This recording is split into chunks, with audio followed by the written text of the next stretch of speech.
Okay, good evening, everyone.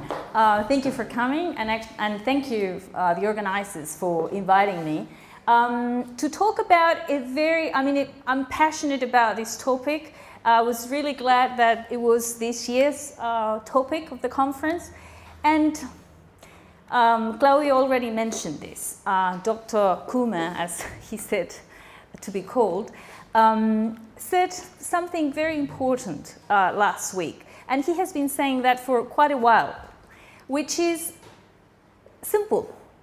It's to learn from our own classroom and develop our own strategies.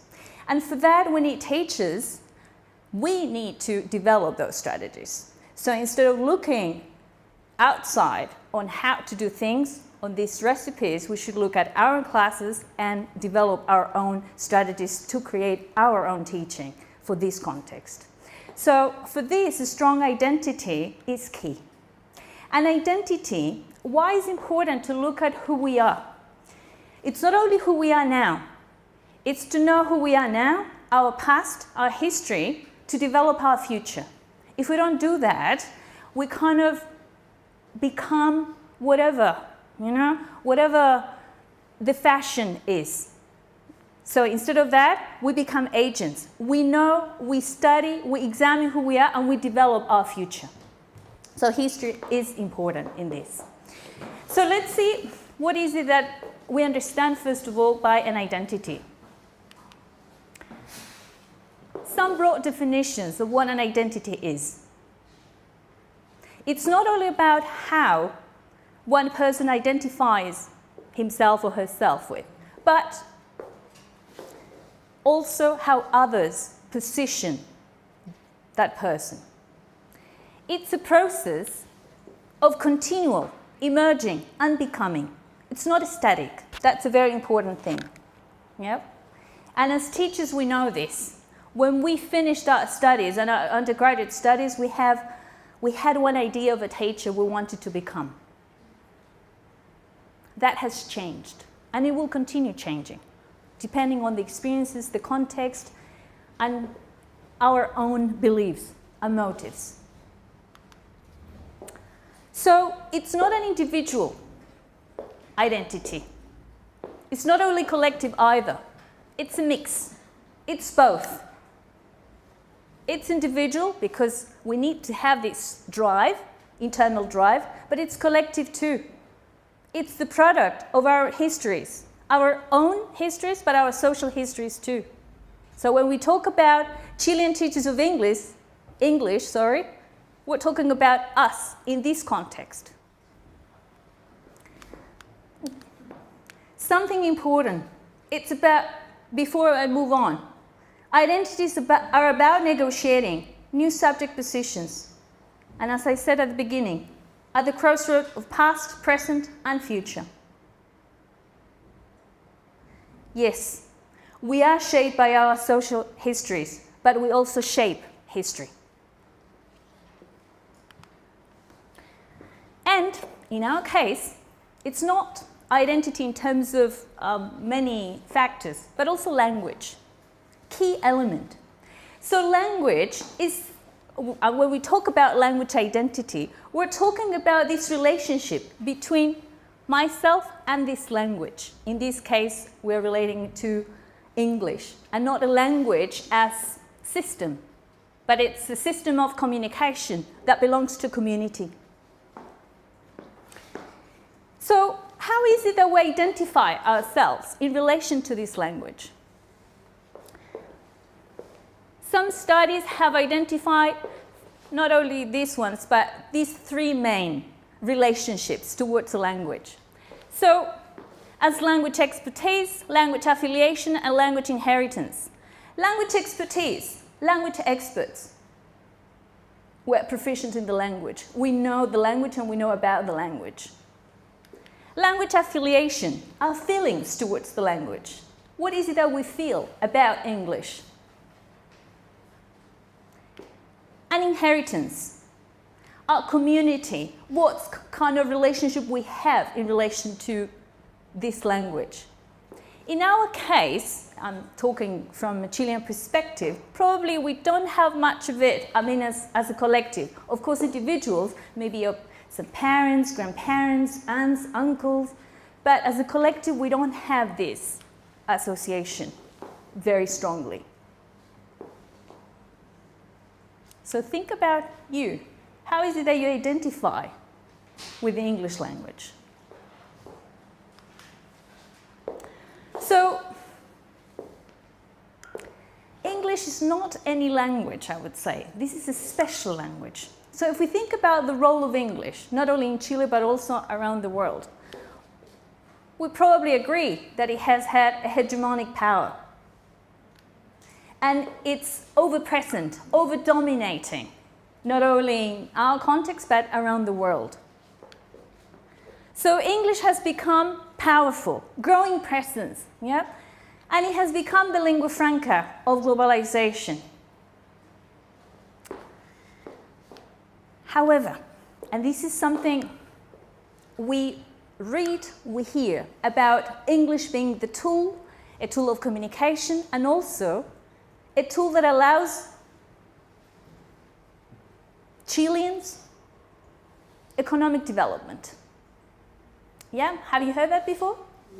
Hundreds of times, thousands of times. Yeah. And here actually there is one researcher whose actual job is political discourse, yeah, and well, she can tell you more about this tomorrow, about kind of how analyzing Elizabeth, yep. So she can tell you more about that, yeah, about how present this is in not only kind of in documents and of course in everyday life, yeah. So, however, I mean, despite all that argument about English being a tool for economic development, people still relate to English, and this is also applicable to other languages. They still relate because they're interested in the language as a cultural artifact. Teenagers, children rarely associate English or any other language with job, with money, with power. Not yet. Yeah? But they do care about music, they do care about literature, they do care about graffiti, about hip hop. Games, absolutely. That's how they relate to English. However, we still use it for economic development, so that our CV or the children's CV looks better. This is related to the role of teaching English. So we know that we have taught English in Chile for more than 100 years. It's nothing new. However, there has been something new. And what does the history tell us about teaching English in our country? Well, it was the result, teaching English, teaching for the elites. Yeah? Started as teaching in bilingual schools, for the migrants' children, those children from English, Scots, Irish who came to our country for trade. Then we have this English, Irish, Scots that were involved in nitrate industry. So all those children needed to be educated. That's the origin of bilingual schools. So we have bilingual schools in Valparaíso, Santiago, Antofagasta, Concepción. Yeah, that's how it started. And then other private schools were not bilingual but saw a potential there. So, especially after the Second World War. Because the Second World War, why the Second World War? United States. So we started, not only Chile, but South America, having all this invasion in terms of media. Music, television, cinema. So it was not only Europe now, but United States. So United States, there we have English. Yep, not only in terms of, of course, language and other things as well. And then what happened after dictatorship? we have new laws, new policies, and English has become the tool that can facilitate access to economic development. Repeated all over, yeah? So we got a new policy, we've got the introduction of English from 5th grade, compulsory in all schools, and we know that nowadays in many schools English is taught from kindergarten. Hegemonic power, yeah? So here we are, Chilean teachers of English. A national identity, a shared history. That's why I told you a bit about that. Of course, it's not thorough, my history. Yeah, it's a bit. But we belong there. This is our history. This is kind of our identity.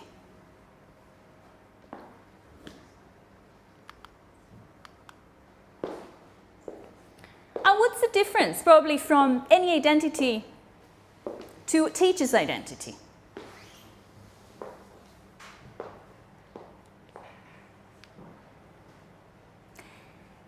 Here, teacher's identity is developed in practice, in practices.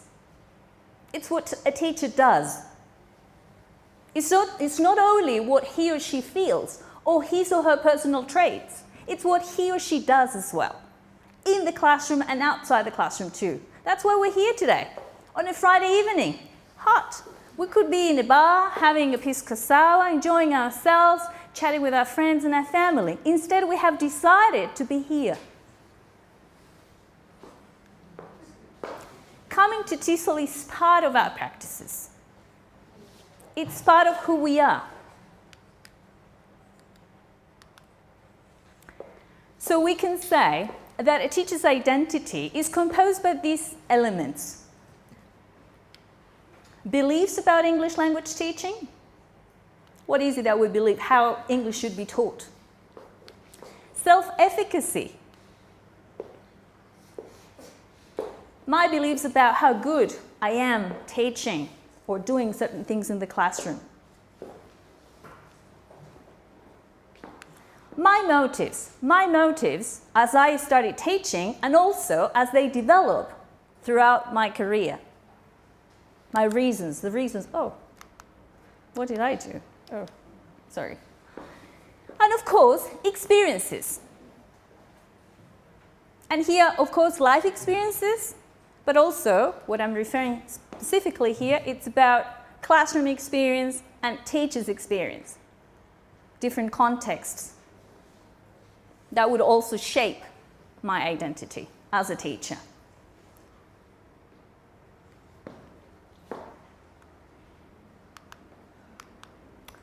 So, now, your turn for a little while. So what is it that I want you to do? First, I situated what we're talking about, and now I want you to think about this, and I want you to think a bit, 1 minute, how you can answer these questions. What image of an English teacher did you have as a school student? What motivated you to become an English teacher? Go back. Yeah? Some of you, well, I can see here, very young people, so that was not that long ago. Have those motivations changed? To what extent? That's the past, right? What about now? Are you satisfied with the teacher of English you have become? Why? If you're not an English teacher yet, I see some students here, think about the teacher you would like to be, would like to become. So, image of the teacher, past. What motivated you to become a teacher of English? Have those motivations changed? And now, are you satisfied? Are you happy with the teacher of English you have become? Okay, so let's see if we have a couple of minutes so that you can actually share your thoughts with the person next to you. Yep. Yeah, that's right. Of course, we can always improve. Yeah, we can always improve. There is always room for improvement. Yeah, but in general terms, yeah. Okay, good. Why I ask you these things? Because these are key, when we want to research about identity, these are key aspects that are part of identity, about motives, about the reasons why you became teachers. If those reasons have changed because of experiences, the different experiences have shaped who you are at the moment, and of course your aspirations in the future as well. And those aspirations are built, developed, constructed through the present, but also the past as well. So that's why I asked you this, and to tell you a bit what other teachers have said in relation to this so far. So this is something it's absolutely new, and actually it started 3 weeks ago because of different reasons. So this is what I'm doing currently. One of the things I'm doing has to do with this, with revealing who we are as teachers, and based on, as I told you, our past, present, to develop a better future for us and to define our future. We are who we are because of our social histories, but we also impact that history. So that's my interest, to impact, to have an effect, so that we can have an effect. So this is what I'm doing. That's, broadly speaking, the objectives of the study. And one part of the study has considered a survey that I have sent to many people, including PEAP, and PEAP, English Open Doors, has endorsed this and has sent this survey, which is one part of the study. Yep, that's the online survey. How many of you haven't done it? Okay, yeah. So the others have already answered? No? Yeah, okay. Well, if you haven't answered, I invite you to do it. It will still be on till the end of this month, and then we'll start. We have already had 600, there are more actually. This was November the 3rd, so we're talking about 650 till today.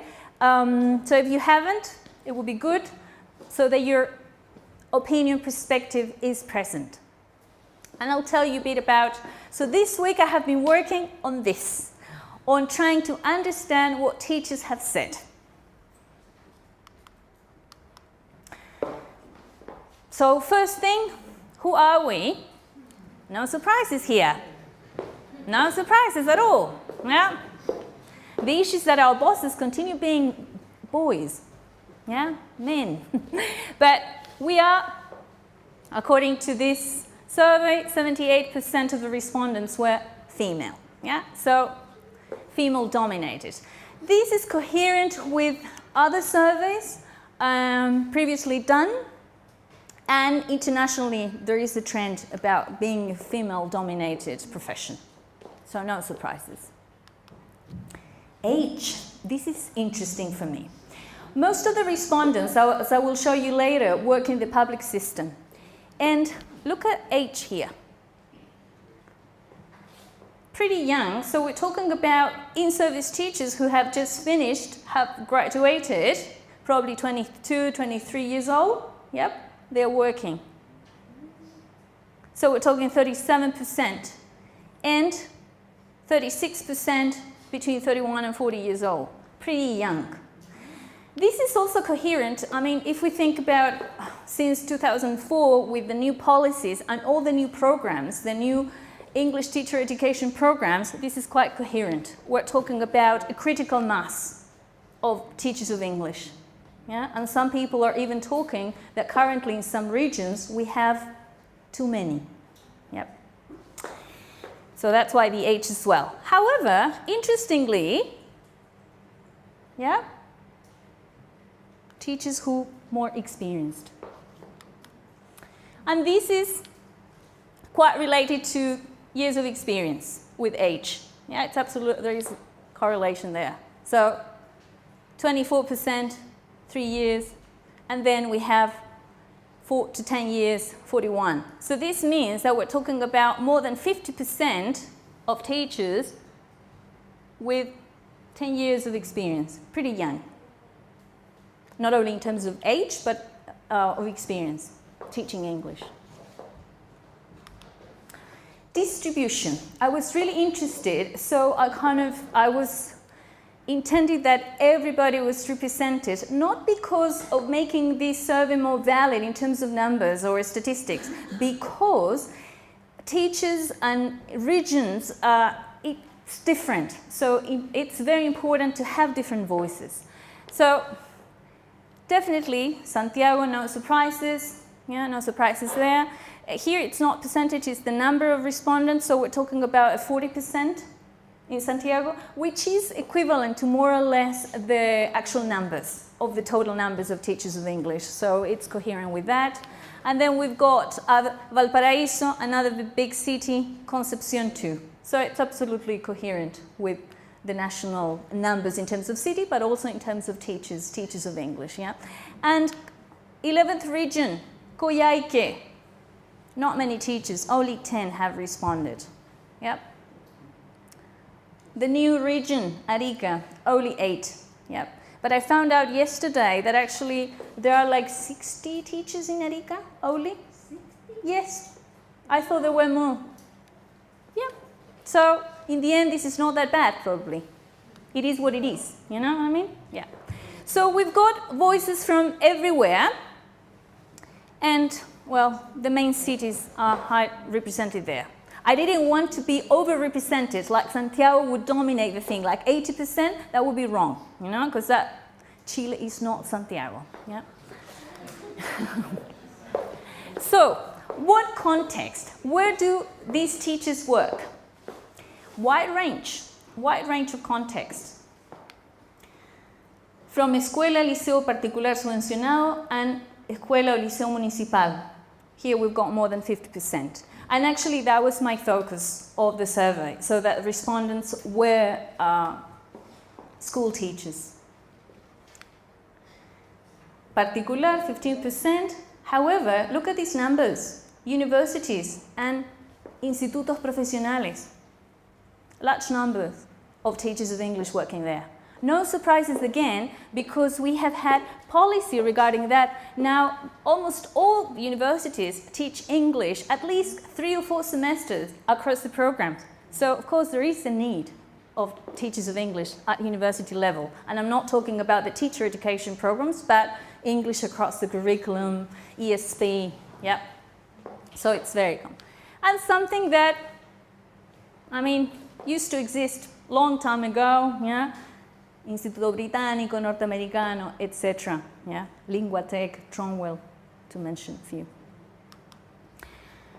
More specific about the different levels as we could see, from preschool, look at this number, 18%. Yeah? To, of course, university level and freelance, independent, private lesson, etc. Wide range of variety. In the survey, it said, I think I put till here, and then it was other. The other was not massive, but it was interesting, because this other was a lot of this, independent work, private lesson, adults, etc. Adults also considered here too, so wide range places. But this was interesting, I thought, preschool. Yeah. But something interesting here, it's kind of here, it's where we've got the big numbers. By the way, if you add this, it will add more than 100, because teachers do not work at one place, do they? No, exactly. Yeah, especially young teachers work 2 places, 3 places. Yeah, that's right. So that's why these numbers kind of give us probably 200%, yeah, or more. How many hours do teachers teach per week? 45 minutes. Consider 1 hour, a 45-minute slot. Look at this. 30 to 39. 40, 45. So here we've got more than 50%. Yes, ouch. But not only this, look at this. Some people responded 55. Not that difficult to believe. If you think full-time at school, teaching 35 hours, and then working at language school, 15 hours, there we have it, 50 hours. So that means working from 8 to 10. Yeah, I just met, actually I worked with him 20 years ago, a teacher. He couldn't stay, he had to leave because he had to teach. A night class in one institute very near here, and he finishes at 10:30 p.m. That's what he does on Fridays. Yeah. So no surprises with this. Interesting. The question was, which undergraduate had these teachers completed? 51% said Pedagogía en Inglés, Enseñanza Media, right? Yep. Again, if we look, okay, though we have had the introduction of teaching English from 5th grade till year 12, we still have programs, most of the programs, initial teacher education programs, still teach for Enseñanza Media. This confirms this. However, as teachers, the respondents are pretty young. That's why we have also 31% of teachers who have been trained for both, because they have studied in these new programs in new universities that have considered that. Yep. Interesting, other. Yep. And also básica, mención inglés. Yeah. There is also other people who were not teachers, studied something else, then they did pedagogía para profesionales as well. But the number is minimum, yeah, like 0.2, so that's why it's not there. Professional developments. The question was, what is it that you've done? What course or what have you done in terms of professional development? Interesting. I thought, before doing this, I thought that the answer would be courses, short courses for improving my English. Yes, it's present. There we are. But the highest number corresponds to short courses to improve methodology, language teaching methodology. Probably that's related to teaching elementary students. That's how I associate it so far. Yeah.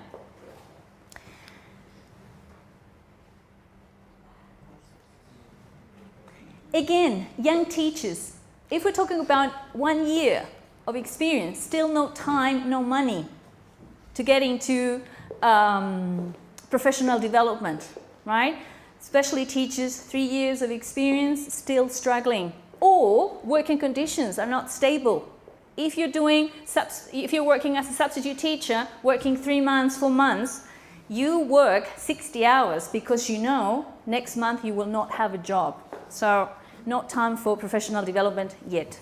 However, PIAP was mentioned a lot because most of the people regarding these short courses have done, most of the teachers have undertaken PIAP courses, either for language teaching methodology or for improvement of English. Few magisters, enseñanza del inglés, or education broadly, postítulos as well, again, for elementary. Yep.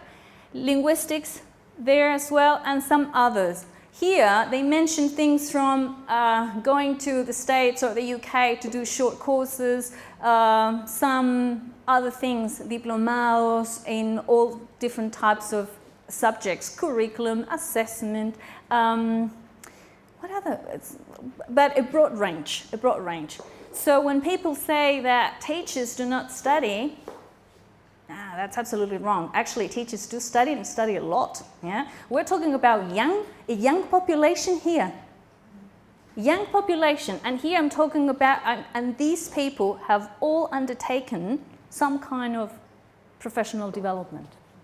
Then my question was, which other experiences have contributed to your own learning?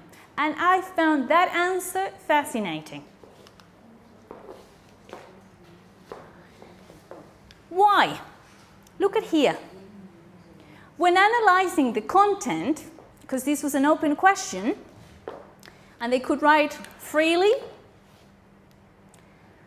The key, in this case, actor mentioned was colleagues. Sharing the work with others. Sharing the work with colleagues was the most recurrent theme. Collaborative work was highly mentioned. Together with this was working in diverse contexts and classroom experience. Working in different schools with different types of students has contributed to their own learning. And self-development, studying, researching, doing personal work. I didn't mention this. This was also mentioned. Either studying or living overseas has brought them, has been meaningful in terms of learning experience as a teacher. Not only because of English, because immediately you say, because of English, yes, but also they also mention like life experiences, getting to know other culture, relate and socialize with other people. For me, that's really interesting and important. Yeah, again, not the economic development.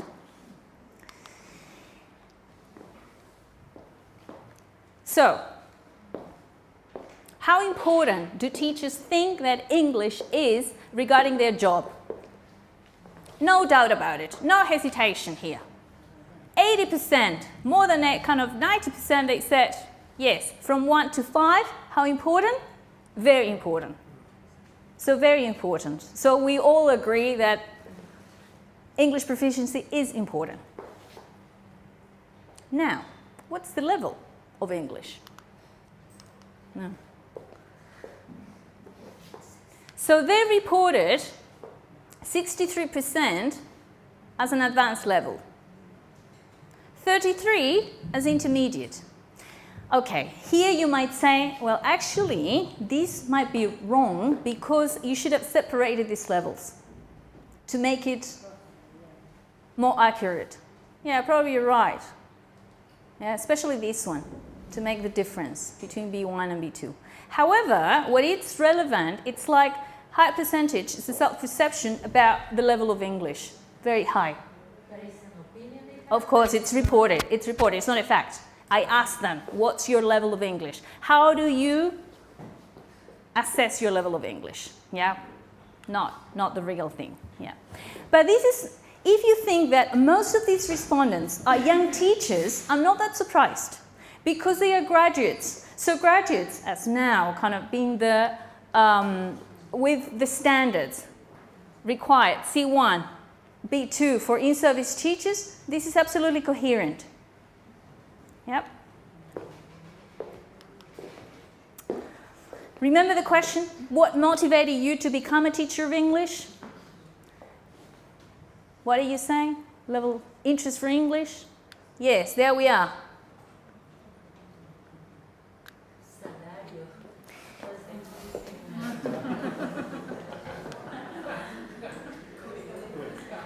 Nobody got into the profession because of money, yeah?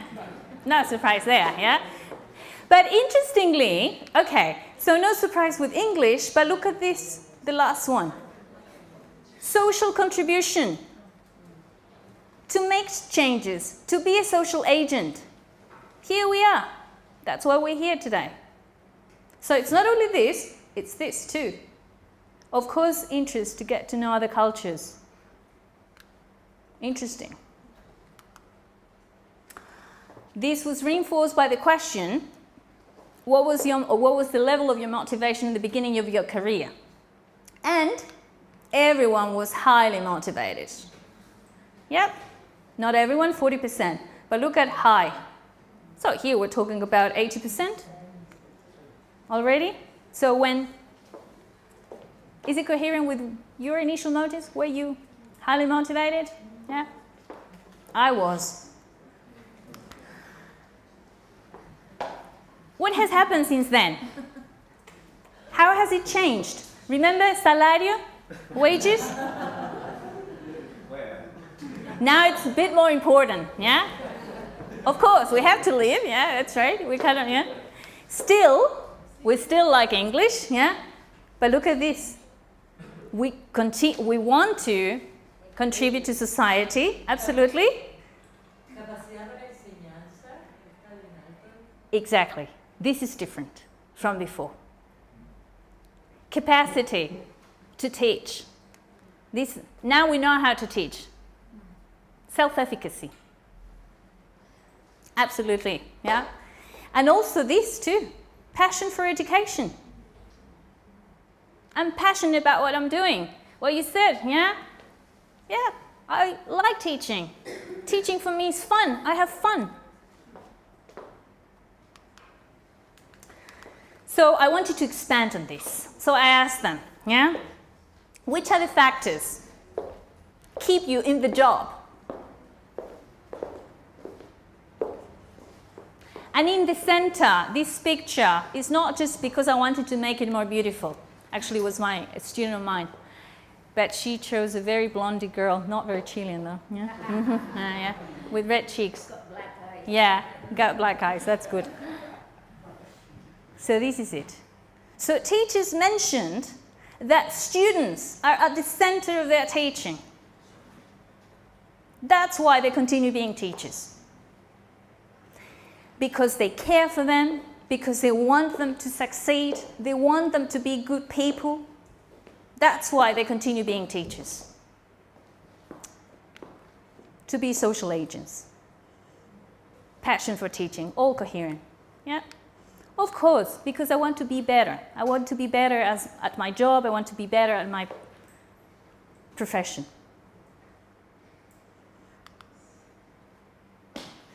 However, how is our job valued by society? Whoo, yeah, exactly. From 1 to 5, 5 is very valued and 1 not that much.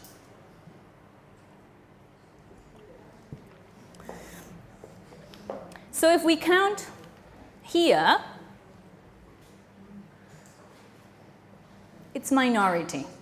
So we acknowledge that our job is not highly valued by society. Yeah? Because if we count here, this is bigger.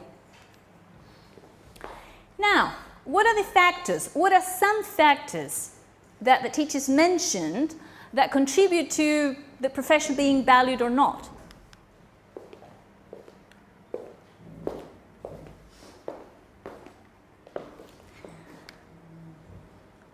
So when teachers recognize that some people in society recognize that the role of teachers is change agents, so that makes it the profession valued. Also, students respect. So as the students respect teachers, they see teachers as authorities, that makes the profession valued.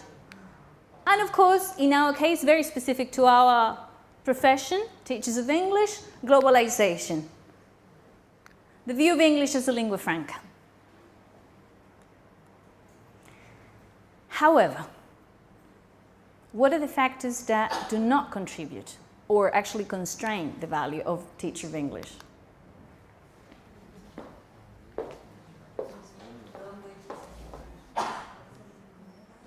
Low wages, salaries. Not that good, probably now they're a bit better.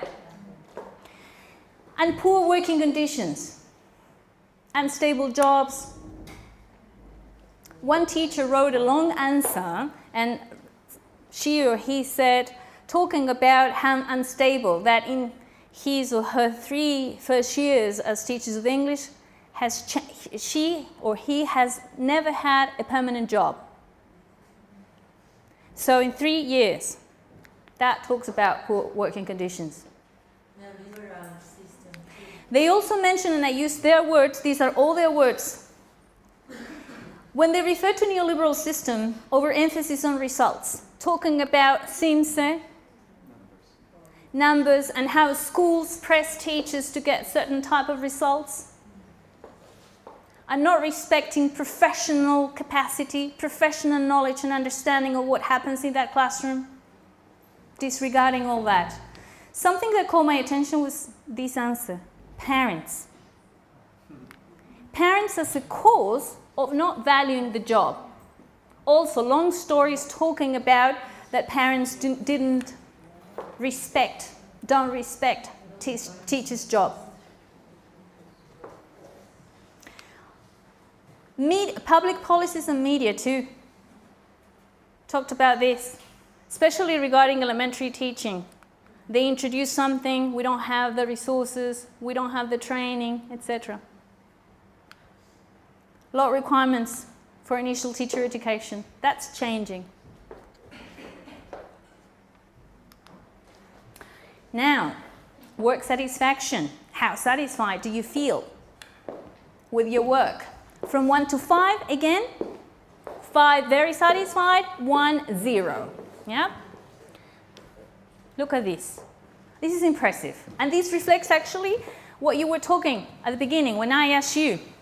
Yeah, of course there is room for improvement. Of course you could be better, but you're satisfied with the job and that keeps you moving. That's why you're here and you want to continue working as teachers. Very high. What makes teachers satisfied or happy with their work? Students' outcomes. But not in terms of results or simple results or test, standardized test.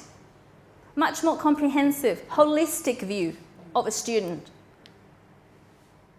To see them grow, to see them develop, to see them becoming people, responsible citizens. That's what teachers are interested in. Important, positive working environment, positive working atmosphere contributes to the satisfaction of teachers. No surprises, right? Commitment. Personal commitment to self-development and to work as teachers. Vocation, they call it. Constraints, though. Constraints. What is it that makes us not satisfied? What is it that makes the work, the job of English teachers, not being wonderful as we would like to? Lack of time and work overload. Absolutely. As we saw before, too many hours teaching. 50 hours teaching. What else can you do? Can you really think? Huh? Low wages, similar to the value of the profession. Lack of the students' motivation, interest or commitment. Yeah. Someone would say, but actually that's our job as teachers. But of course, when you have year after year, that has an impact on teachers as well. And if this is combined with lack of time, work overload, low wages, we're not saints. Lack of leadership, mistrust, overemphasis on results. Again, the same idea. Yeah? At school, ineffective leaders, headmasters or the other people who work there are not supportive. Lack of parent support and commitment, and they also mention curriculum as well, and resources. So, these are absolutely preliminary results. As I told you, I have been working on this during this week. This is not the whole survey. There are questions here that haven't been analyzed, that I haven't read at all. Because of time and also because I think there are more people who actually should respond this to have more voices. So all the one section which is about self-efficacy and beliefs about English language teaching hasn't been presented here, hasn't been analyzed at all. Yeah? That will come later.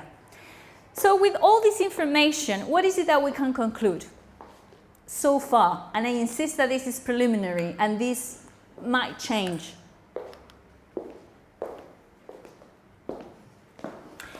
Teachers of English are generally motivated to their work, no doubt, as today. Yeah? Teachers of English want to be teachers of English, like their job, enjoy their job, go for it. Someone might be thinking, oh, but I've got a colleague. Yes, there's always one. Yeah?